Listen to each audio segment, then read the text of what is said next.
আজ বিকেলে কিরণ আর আমি চললাম নার্সারিতে এতগুলো গাছের মধ্যে কি কি গাছ কিনলাম তাই দেখাবো আজ তোমাদের।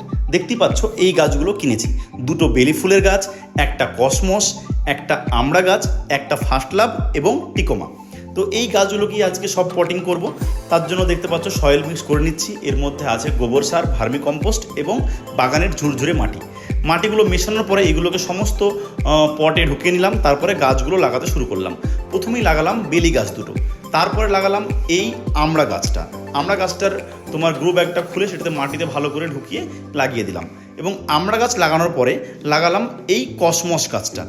তো এই কসমস গাছটাকেও ভালো করে সুন্দর করে লাগিয়ে নিলাম এবং তারপরে সেটাকেও রেখে আসলাম। তারপরে এই ফার্স্ট লাভ গাছটাকেও খুলে নিয়ে ভালোভাবে মাটিতে সুন্দর করে লাগিয়ে দিলাম। তারপর সমস্ত গাছে খুব সুন্দরভাবে জল দিয়ে শেডের জায়গায় রেখে দিলাম। ভিডিওটা ভালো লাগলে অবশ্যই লাইক করো।